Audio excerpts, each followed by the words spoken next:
Welcome to Shukla ID point. दोस्तों आप सभी का स्वागत है आपके अपने YouTube channel Shukla ID point में।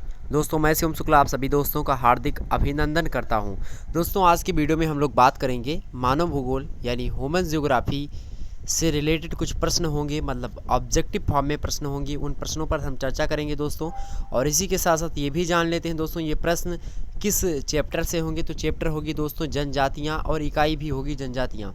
तो बहुत सारी जनजातियाँ हैं, उन सभी से रिलेटेड जो प्रश्न पूछे जाते हैं और किस परीक्षा में पूछे जाते हैं दोस्तों, यहाँ पे आपको दिखाई दे रहा होगा बीए फर्स्ट ईयर की परीक्षा में दोस्तों। जी हाँ, बीए फर्स्ट ईयर की परीक्षा में अगर बात की जाए सेकंड पेपर के अंतर्गत तो मानव भूगोल से संबंधित प्रश्न आते हैं। और उनमें जो इकाई 5 है, मतलब यूनिट 5 है, उससे जनजातियों मतलब ट्राइब्स से जो है प्रश्न पूछे जाते हैं, क्वेश्चंस पूछे जाते हैं। तो इन प्रश्नों पर हम चर्चा करेंगे आज इस वीडियो के अंतर्गत दोस्तों। और बड़े ही महत्वपूर्ण ये प्रश्न होंगे। साथ ही साथ ये अन्य परीक्षाओं के लिए, प्रतियोगी परीक्षाएं होंगी उनके लिए भी लाभकारी होगा ये वीडियो, ठीक। और उसके स्टूडेंट भी इससे लाभान्वित हो सकेंगे। तो अगर आप किसी भी कंपटीशन की तैयारी कर रहे हो जिसमें ह्यूमन ज्योग्राफी से संबंधित प्रश्न पूछे जाते हैं, जैसे कि बड़े लेवल की परीक्षाओं में अधिकतर पूछे जाते हैं, जैसे कि जो एसएससी वगैरह का एग्ज़ाम होता है, इनमें इन लेवल के प्रश्न नहीं पूछे जाते हैं। एसएससी वगैरह के एग्ज़ाम की मैं बात करूं तो उसमें प्रश्न पूछे जाते हैं आपके वो भारतीय भूगोल से रिलेटेड ज़्यादातर प्रश्न पूछे जाते हैं। लगभग 80% प्रश्न जो होते हैं वो भारत के भूगोल से क्वेश्चन पूछे जाते हैं। अब बात करें हम, इसमें विश्व की जनजातियां भी आएंगी, भारत की जनजातियां भी आएंगी। तो वो ये है जो इसको बोल सकते हो आप वर्ल्ड ज्योग्राफी के अंतर्गत भी ये लेक्चर पढ़ सकते हो। और वर्ल्ड ज्योग्राफी से 20% प्रश्न जो है पूछे जाते हैं एसएससी वगैरह के एग्ज़ाम में। अगर उससे पीसीएस वगैरह के एग्ज़ाम देखा जाए तो उसमें जो है यहाँ से प्रश्न अधिक मतलब पूछे जाते हैं, कभी कभी पूछे गए हैं। तो अगर उसकी तैयारी करें तो भी आपके लिए महत्वपूर्ण है ये लेक्चर, ठीक। आइए देखते हैं प्रश्नों की चर्चा। देखिए दोस्तों, पहला प्रश्न आपके सामने पहले स्लाइड प्रस्तुत है और उसी के तहत मैं पहला प्रश्न आपके सामने जो है बताने जा रहा हूँ। देखिए पहला प्रश्न है दोस्तों, किसी जनजाति के लोग ना तो पूर्णतया पशुपालक हैं और ना ही पूर्णतया कृषक हैं। ना ही वो पशु पालते हैं और ना ही पूर्ण रूप से वो खेती मतलब खेती पर निर्भर हैं। तो ऐसी जनजाति कौन सी है दोस्तों? तो निम्न में से पूछा गया है। तो एस्किमो है, सेमांग है, पिग्मी है। ये तीनों जनजातियां जो है नहीं हैं, ठीक। जबकि अगर मैं बात करूं बुशमैन की, तो बुशमैन जनजाति ना तो पूर्णतः पशुपालक ही है, ना ही पूर्णतः कृषक ही है। ये थोड़ी बहुत पशुपालक है, थोड़ी बहुत कृषक भी है, ठीक। तो ना तो पूर्ण रूप से पशु का पालन करती है और ना ही पूर्ण रूप से ये खेती ही करती है। तो ये जो बुशमैन जनजाति है दोस्तों, ये जो है न खेती करती है पूर्ण रूप से, न कृषि करती है। इसके अलावा अगला प्रश्न है बुशमैन से ही रिलेटेड। बुशमैन का चावल मतलब राइस ऑफ बुशमैन कहलाता है। तो दोस्तों दीमक को दोस्तों क्या कहा जाता है? बुशमैन का चावल कहा जाता है। तो ये बात ध्यान रखिएगा दोस्तों, बड़ा ही इंपॉर्टेंट प्रश्न है। और ये प्रश्न जो है कंपटीशन लेवल की एग्जाम में पूछा जा चुका है कि बुशमैन का चावल किसे कहा जाता है। तो इस प्रकार से जो अट्रैक्टिव प्रश्न होते हैं, ये जो है एग्जामिनर, जो कम्पिटिटिव एग्जामिनर होता है वो इसको प्रश्न पूछता है। और साथ ही साथ बीए की परीक्षा के लिए महत्वपूर्ण तो है ही ये, ठीक। अगला बात करते हैं दोस्तों अगले प्रश्न की। देखिए बुशमैन धूप व कीटाणुओं से रक्षा के लिए जिसका लेपन करते हैं उसे क्या कहते हैं? तो बुशमैन धूप व कीटाणुओं से रक्षा करने के लिए कुछ विशेष प्रकार का पदार्थ लगाते हैं। उस पदार्थ का नाम है दोस्तों बूचर। ध्यान रखिएगा, ऑप्शन नंबर इसका बी है। अगले प्रश्न की ओर बढ़ते हैं दोस्तों। अगला प्रश्न आपके सामने प्रस्तुत है। अगले प्रश्न है कि पिग्मी किस प्रजाति वर्ग के प्रतिनिधि हैं? तो दोस्तों प्रजाति विभेद हमने आपको पढ़ाया होगा, बीए करियर यूट्यूब चैनल पे वीडियो पड़ा हुआ है। तो प्रजाति विभेद का अगर वीडियो आपको देखना है तो बीए करियर यूट्यूब चैनल पे जाइए, वहाँ पे आपको मिल जाएगा प्रजातियों से रिलेटेड प्रश्न। तो दोस्तों जो प्रजाति वर्ग किस प्रजाति के हैं पिग्मी? तो दोस्तों निग्रोइड प्रजाति के से रिलेशन रखते हैं। तो ध्यान रखिएगा, ऑप्शन नंबर ए निग्रोइड प्रजाति पिग्मी जनजाति, ठीक। अगला प्रश्न है दोस्तों, निम्नलिखित में से कौन पिग्मी का वर्ग नहीं है? तो पिग्मी का वर्ग कौन सा नहीं है दोस्तों? डिंगा नहीं है पिग्मी का वर्ग, जबकि तोया, मबूती और बिंगा ये सारे के सारे पिग्मी के ही वर्ग हैं। पिग्मी के अंतर्गत ये सारी जो है ये आते हैं, ठीक।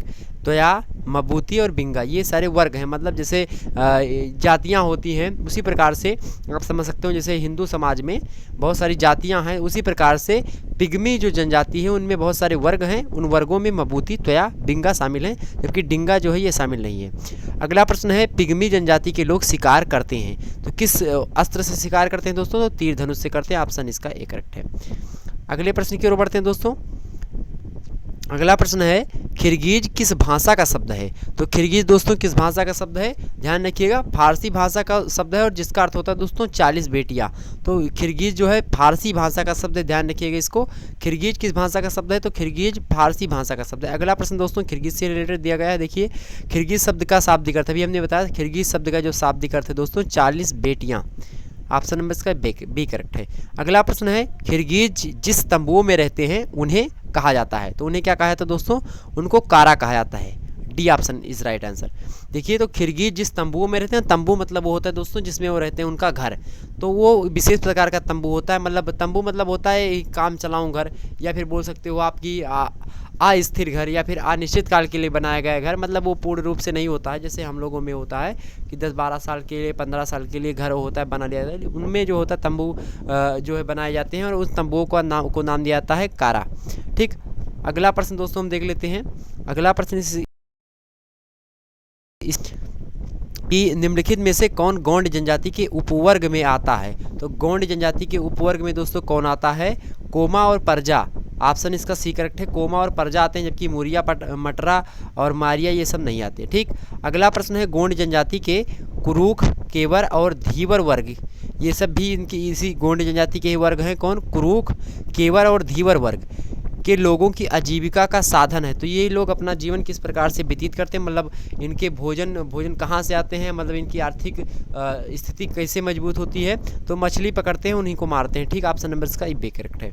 अगला प्रश्न है गोंड जनजाति के ग्रामों में लगभग कितने घर होते हैं। तो गोंड जनजाति के ग्रामों में मतलब गाँव में कितने घर होते हैं, लगभग 10 से 12 घर होते हैं एक गोंड मतलब जनजातियों के अगर देखा जाए तो। ठीक, तो 10 से 12 घर। ठीक, और इसके बाद में अगर ज़्यादा घर होते हैं तो फिर वो अलग थोड़ी दूर पे जाकर एक दूसरा गांव बना लेते हैं। इस प्रकार की कुछ प्रथाएं हैं। तो गोंड जनजाति के ग्रामों में लगभग कितने घर होते हैं, तो 10 से 12 घर होते हैं। ठीक, और जो है 15 से नीचे ही रहेंगे अधिकतर। ठीक, ये बात ध्यान रखिएगा। अगले प्रश्न की ओर बढ़ते हैं दोस्तों। अगला प्रश्न आपके सामने प्रस्तुत है, चकमा जनजाति किस धर्म को मानती है दोस्तों। और चकमा, ध्यान रखिएगा, चकमा जनजाति जो है वो किस धर्म को मानती है, तो बौद्ध धर्म को मानती है। ऑप्शन नंबर इसका ए करेक्ट है।